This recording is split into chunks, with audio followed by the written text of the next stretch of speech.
Olá, estamos iniciando mais um programa Conhecendo o Ministério Público. Para formar mediadores comunitários, o Ministério Público Gaúcho promoveu um curso de capacitação em mediação comunitária na Restinga, em Porto Alegre. O objetivo é que os mediadores venham atuar com suporte do Ministério Público na resolução de conflitos. Trata-se de projeto exitoso no Ceará e que está sendo aproveitado no Rio Grande do Sul. Para abordar o tema, convidamos os promotores de justiça Eduardo Coral Viegas e Ivana Rups Ferraço. Senhores, quero dizer que é um prazer tê-los aqui conosco no programa. Vou iniciar com o doutor Eduardo Viegas. Esse curso aplicado na comunidade da Restinga atingiu o seu objetivo? Ele serviu para formar os mediadores comunitários, que é uma etapa preliminar à implantação do núcleo de mediação comunitária. A partir de agora, nós vamos dar início às atividades, mas o importante é que nós conseguimos formar um grupo bastante qualificado e dedicado à atuação na mediação comunitária, pessoas da comunidade que vão atuar voluntariamente em prol da sua própria comunidade na resolução dos seus conflitos locais. E esse curso, doutor Eduardo, contou com a participação de um promotor de justiça que coordena um programa de mediação comunitária lá no Ceará. Aqui no Rio Grande do Sul, esse projeto, ou melhor dizendo, esse curso, que foi implantado na Restinga, pode virar um projeto piloto para ser aplicado aqui no Rio Grande do Sul?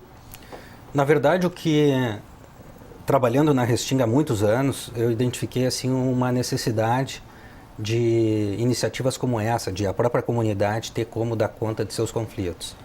E vinha pensando em como poder ajudar a comunidade na criação de algum núcleo dessa natureza. Na Restinga, nós temos uma comunidade aí muito volumosa, distante do centro da cidade, onde nem sempre o Estado se faz presente como deveria, e há uma série de organismos que prestam apoio à sociedade, mas não havia nenhum núcleo dessa natureza. Então, o que a gente poderia fazer? Ou criar algo novo, ou pegar alguma prática já exitosa em algum lugar e adaptar para a realidade local. Então, nós conhecemos já há algum tempo o trabalho do Dr. Landim, promotor de justiça do Ceará, que há mais de 10 anos implantou inúmeros núcleos de mediação comunitária na periferia de Fortaleza, sob a coordenação do Ministério Público. E aí trouxemos ele para cá, ele veio 3 vezes entre o ano passado e este ano, e aí capacitou o grupo, conheceu o núcleo, desenvolveu atividades no núcleo, e aí nós estamos então trazendo a experiência de lá, adaptando a toda a novidade legislativa que vem sendo produzida e que foi produzida nos últimos anos. Nós tivemos em 2014 a Resolução 118 do Conselho Nacional do Ministério Público, que cria a Política Nacional de Autocomposição no âmbito do Ministério Público. Depois, no ano passado, a Lei 13.140 de 2015, que é a Lei da Mediação, e mais recentemente, em março desse ano, passou a vigorar o novo Código de Processo Civil, que determina que todos os envolvidos nas atividades judiciais, como juízes, promotores, advogados, vão estimular as medidas de autocomposição, e dentre os quais a mediação. Então, e quais os fatores de sucesso dessa prática aplicada no Ceará na questão da mediação? Bom, existem inúmeras vantagens, né? Uma delas é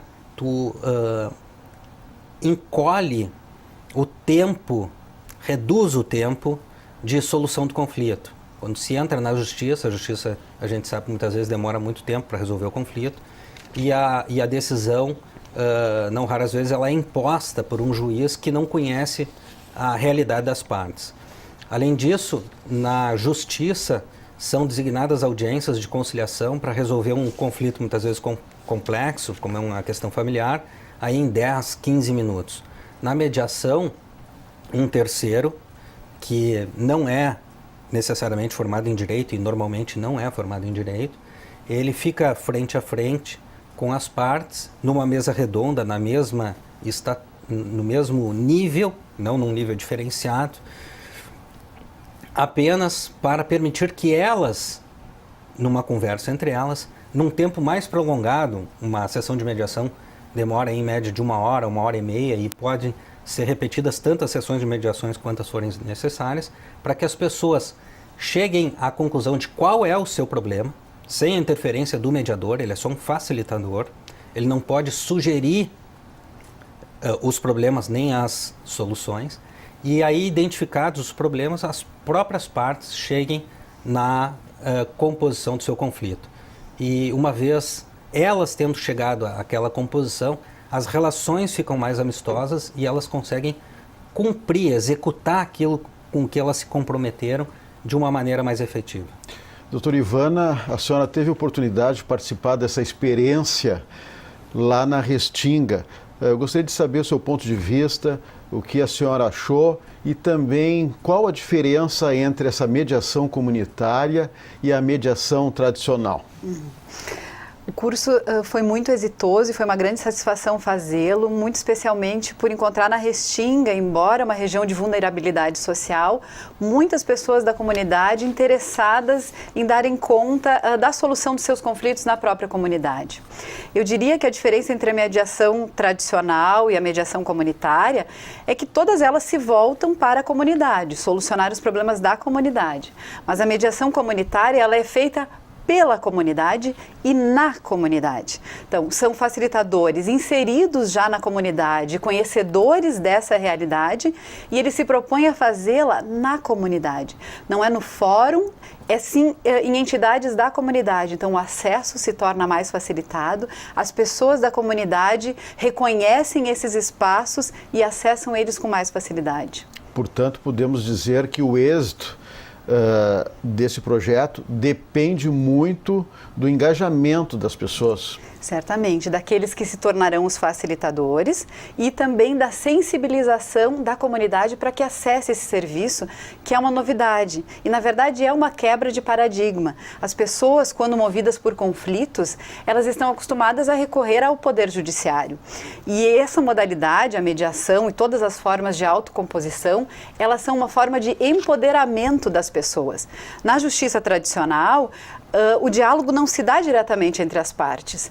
Existem os advogados que representam as pessoas e existe um juiz que vai decidir por elas. Já na mediação, as próprias pessoas são incentivadas a dialogarem entre si e chegarem juntas à solução dos seus problemas. Então, a sensibilização da comunidade para que acesse também será um fator importante de sucesso da mediação comunitária. E esse clima de engajamento das pessoas quererem ajudar umas às outras, a senhora encontrou lá na Restinga? Policiais militares aposentados, delegados, funcionários públicos, pessoas ligadas à comunidade católica, todas elas envolvidas em criarem conjuntamente esse projeto, certamente são o primeiro sinal de grande sucesso nessa medida. Agora, doutor Eduardo, esse projeto, essa iniciativa vai muito ao encontro do novo Código de Processo Civil e também a uma norma do Conselho Nacional do Ministério Público, é isso? Exatamente. E é uma quebra de paradigma, realmente. Então, como assim nós não temos juízes e promotores suficientes no Brasil para fazer mediações demoradas, uma tarde resolver 2, 3 conflitos, cada conflito 1 hora e meia? O que o legislador resolveu? Resolveu se valer de uma série de outras ferramentas de trabalho que estão aí disponíveis, que são as pessoas da própria comunidade, que podem auxiliar. E é importante lembrar aquilo que o Dr. Landim falou lá para nós no curso, depois de mais de uma década de atividade. que além das partes ali dos mediados saírem muito satisfeitos com o trabalho, os índices de resolução de conflitos lá no Ceará variam entre 83% a 86%, conforme o núcleo e conforme o tempo, porque existem relatórios mensais. Os mediadores têm as suas vidas transformadas. Ele disse que, por exemplo, as pessoas da comunidade ali que estão aposentadas já se sentem sem mais uma utilidade, estão lá deprimidas nas suas casas, já não tem mais sentido de viver, são resgatadas, valorizadas e que elas muitas vezes são as maiores beneficiadas com a atividade da mediação. Claro. E isso a gente tem sentido nesse grupo formado. Né? As pessoas estão muito motivadas, criaram um grupo de WhatsApp, do qual eu participo, e a gente vê todos os dias mensagens, e desde que o curso foi concluído, todas as semanas nós temos desenvolvido atividades com o grupo de formação, e nesse período de uns 3 meses, entre a conclusão do curso e a implantação efetiva do núcleo, com a primeira mediação efetivamente realizada, nós temos feito atividades de aprimoramento, de capacitação contínua. Primeiro, para que o grupo continue motivado, e segundo, para que seja cada vez mais capacitado. E nesse período nós estamos formando todo um arcabouço legislativo, passando pela Administração Superior do Ministério Público, para que tudo se desenvolva com o maior rigorismo técnico possível. Então nós vamos ter um regimento interno do núcleo, um regulamento que vai dizer quais são os fluxos da mediação, e nós vamos ter um código de ética. Dentro do código de ética, por exemplo, nós vamos ter lá as infrações do mediador, como um processo disciplinar vai se dar, um mediador poderá ser excluído se cometer determinadas infrações, quem vai poder determinar a exclusão, porque nós primamos para que esses mediadores sejam pessoas idôneas, sem antecedentes criminais, que não vão se valer do núcleo para fins particulares, que não vão poder ali criar uma situação de assédio entre mediadores e mediados, coisas que já aconteceram em outros núcleos, como é o caso do Ceará. Então, tudo isso tem que estar previsto, regulamentado, então nós estamos nessa fase. Claro. Doutora Ivana, a senhora pertence a um grupo de estudos sobre a justiça restaurativa. Eu lhe pergunto, o que da restaurativa poderia ser aplicado como benefício na mediação comunitária? A justiça restaurativa, ela é uma justiça comunitária na sua essência. Ela encontra na comunidade o seu locus preferencial para atuar. E por quê? Porque ela lida com o conflito entendido como uma ofensa que gera dano, como uma violência nos seus mais diferentes níveis e que traz problemas e prejuízos para a comunidade.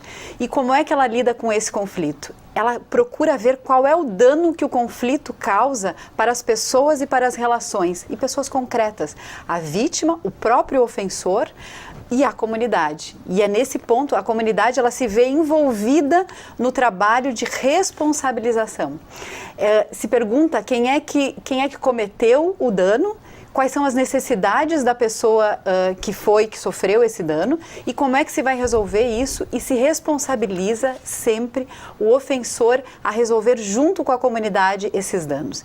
E a justiça restaurativa, ela se vale de instrumentos muito potentes no sentido da pacificação das pessoas e da comunidade. Um deles é o Círculo de Construção de Paz. E ela lida com valores também muito caros à vida em comunidade. Ela lida com a tolerância, a solidariedade, a paz, a compreensão, a criação de diálogo e de negociação. Então, eu vejo que a justiça restaurativa pode ceder os seus métodos, e um deles é o Círculo de Construção de Paz, e ela pode ceder também a sua concepção do que significa o conflito, porque ela traz efeitos muito positivos. Ela gera uma evitação de que o conflito se alargue, o que pode acontecer muito nos conflitos familiares, nos conflitos entre vizinhos e nos conflitos laborais. Ela previne a violência nas comunidades, ela garante a pacificação e ela prevê sempre a reintegração das pessoas envolvidas às suas comunidades. Então, acho que sim, ela pode colaborar e muito. Há muito a senhora se dedica à justiça restaurativa, mas a mediação comunitária hoje, ela pode ser considerada uma inovação e mais, ela pode contribuir para o aumento da cidadania? Com certeza, para o aumento da cidadania e também da democracia, porque ela prevê a participação direta das pessoas envolvidas na solução dos seus próprios conflitos. Ela não terceiriza e ela enxerga todos os indivíduos diretamente envolvidos nas situações conflitivas como seres precisando resgatar suas próprias humanidades e as suas próprias necessidades. Doutor Viegas, hoje se fala muito na autocomposição, a política da autocomposição. É isso que o Ministério Público vem trabalhando hoje? Então, a autocomposição, ela tem uma série de espécies. Ela é um gênero do qual existem uma série de espécies, como a conciliação, a mediação, a justiça restaurativa, enfim, cada uma com as suas peculiaridades, né? Na conciliação, que é aquilo que a gente faz nas audiências de conciliação tradicionalmente, o promotor, o juiz, eles sugerem as soluções e as partes negociam. Na mediação, não. Há uma escuta ativa onde o mediador ele não se intromete. Evidentemente que ele não vai poder aceitar uma mediação, registrar um acordo que seja ilegal ou inconstitucional. Isso eu tenho batido muito com os mediadores. Por exemplo, a questão a ser mediada é alimentos. Se a mãe da criança, uma criança de 2 anos, vem e diz que renuncia aos alimentos, que nunca mais quer os alimentos, o mediador não pode aceitar, porque os alimentos são irrenunciáveis. Então o mediador, apesar de não ser formado em direito, e aí vem a importância do Ministério Público como coordenador, ele tem que ter noções básicas e é por isso que no Ministério Público nós vamos ter o promotor ou os seus assessores como sendo um canal de comunicação permanente e imediata. O mediador, numa dúvida, ele pode levantar o telefone, ligar para a promotoria, estou em dúvida se eu posso registrar essa ou aquela questão. E aí a gente dá o suporte. Quais são as questões que podem ser levadas ao núcleo de mediação?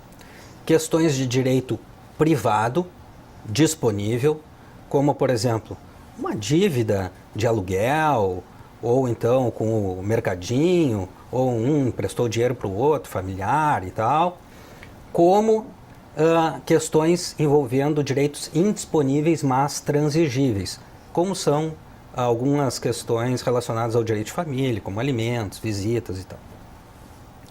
A diferença entre um e outro. A lei de mediação diz que, na primeira hipótese dos direitos disponíveis, privados, disponíveis, o termo de mediação assinado pelas partes é título executivo extrajudicial. Não precisa ser levado ao juiz. Na segunda hipótese, se for direito indisponível, mas transigível, a lei diz que será levado à homologação judicial. Mas nós vamos facultar isso, vamos questionar os mediados. Olha, vocês fizeram um acordo de alimentos que o pai vai pagar um salário mínimo ou meio salário mínimo para a mãe da criança. Fica registrado aqui, tá? Fica registrada essa obrigação. Tá bom para vocês assim? Ou vocês querem que isso seja levado ao juiz? Se elas optarem que ninguém pode ser obrigado, né, a autonomia das partes, ninguém pode ser obrigado a ir a juízo sem que ela tenha essa vontade. Se ficar estabelecido entre elas, é um acordo de cavalheiros. Não tem um valor de título executivo. Se elas quiserem levar a juízo, surgem duas opções. Ou elas levam a juízo, vão ser questionadas pelo mediador, através do seu advogado ou defensor público, ou através do Ministério Público. Se for através do Ministério Público, o processinho da mediação sai do núcleo, vai ao promotor com a documentação necessária, né, por exemplo, a certidão de nascimento, o comprovante de que o sujeito é empregado de determinada empresa, a conta bancária para depósito. O promotor vai pedir a homologação judicial do acordo, do termo, e aí vai pedir, é mediante desconto em folha, pedir que saia um ofício, que desconto em folha, deposite na conta tal. Tem essas nuances, conforme o direito seja disponível ou indisponível. Agora, a sua expectativa é que essa experiência se espalhe pelo Brasil, assim como o Ceará, né? Que foi o primeiro estado a implantar essa questão da mediação comunitária. O Ministério Público Gaúcho assimilou essa ideia e está implantando esse projeto aqui. Em outros estados, essa iniciativa também poderá ser aplicada. Eu acredito, né, Ivana, que com a legislação tal como ela se formou, o caminho é irreversível, né? Sim. Se tem entendido e cada vez mais, e essas normativas internacionais e nacionais, né, e também dos nossos conselhos nacionais, do Ministério Público e da Magistratura, tem nos feito abrir os olhos para que acesso à justiça hoje em dia não significa unicamente acesso ao sistema de justiça, significa acesso a uma solução justa, eficaz e adequada para os conflitos que chegam até as comunidades ou até o Poder Judiciário. E entre essas formas de solução de conflitos estão a autocomposição por meio da mediação, por meio da negociação, por meio das práticas restaurativas e da conciliação muito especialmente. Então, certamente, estamos nesse caminho sem volta e é dada essa oportunidade para que o Ministério Público tome a dianteira como tem feito a doutora Ivana tem um grupo de estudos dentro do Ministério Público, que é muito interessante, mas o que a gente sempre se pergunta assim, mas isso aí aplicado aos outros é muito fácil. Eu gostaria de saber se ela aplica na casa dela, com os filhos dela, essas medidas de círculos restaurativos, como é que é? Essa escutativa, a Isabela e o João Antônio, acho que eles já têm se beneficiado dos meus estudos de fato. Porque quando a gente fala em círculos de paz, não tem como a gente não se contaminar por isso e desejar que na própria casa da gente, né? Então, no nosso ambiente de trabalho, então desde o pequeno até o grande, se espalhe essa cultura de paz e de autocomposição, em que possamos nos ouvir e construir junto as soluções para as nossas dificuldades. Imagino que na tua casa seja parecido. Vou aproveitar, um dia eu vou trazer a Ivana na minha casa, colocar a Cássia, eu, a Amanda e a Fabiana, nós vamos fazer um círculo restaurativo lá, resolver todos os nossos problemas internos gratuitamente, voluntariamente. Com muito gosto, certamente. O certo é que o promotor de justiça é um agente de transformação social. E nos dias de hoje, como comentamos aqui, né, se evita, né, a judicialização. Então eu gostaria, nesse minuto final do programa, que a senhora colocasse as suas considerações finais a respeito desse projeto do Ministério Público Gaúcho. Na verdade, eu gostaria de usar esse momento para fazer um convite, né? No Ministério Público, estamos nesse momento ímpar. Criado esse núcleo de mediação comunitária, criado o núcleo de incentivo à autocomposição e criado o nosso grupo de estudos de justiça restaurativa, que é um ambiente de aprendizagem, um ambiente de estudo técnico e um ambiente em que se mostram aquelas iniciativas que de fato já são importantes. Então quero convidar todo mundo que estiver interessado, que acesse o nosso ceaf@mp.rs.br, para que também se engaje nesses estudos e possamos construir juntos essa política de autocomposição. Doutor Viegas, as suas considerações finais sobre esse projeto que está sendo implantado. Bom, esse projeto ele está iniciando, nós ainda não temos condições de dizer se ele foi exitoso ou foi inexitoso. A gente está trabalhando para que ele seja exitoso. Convidamos todos aqueles que tenham interesse em ser mediadores comunitários da Restinga, que procurem o núcleo de mediação comunitária, procurem o Ministério Público. Nós temos ainda condições de capacitar as pessoas no momento adequado para integrar esse grupo e acreditamos que temos condições, Marcos, de voltar daqui a um tempo aqui, num outro programa Conhecendo o Ministério Público, para dar as estatísticas, os dados, aquilo que é de realidade. E acreditamos também que a gente pode reduzir com um índice que ele é bastante expressivo no Brasil, que é o número de processos por habitante, né? São milhões e milhões e milhões de processos e a gente sabe que quanto maior é a demanda, mais tempo demora para ser resolvido e pior ela é resolvida. E aí, com a mediação comunitária, nós temos condições de reduzir essa demanda e atender realmente os interesses da comunidade. Ok, promotor de justiça Eduardo Coral Viegas e doutora Ivana Ferraço. Mais uma vez eu agradeço a participação dos senhores, a gentileza também de aceitarem o nosso convite. Obrigada. Se você tem críticas, sugestões, mande um e-mail. Mande um e-mail para o endereço eletrônico que está na tela. Lembramos também que esse quadro poderá ser revisto em nosso canal no YouTube. Na próxima semana, voltaremos com mais um assunto de interesse da sociedade no programa Conhecendo o Ministério Público. Até lá!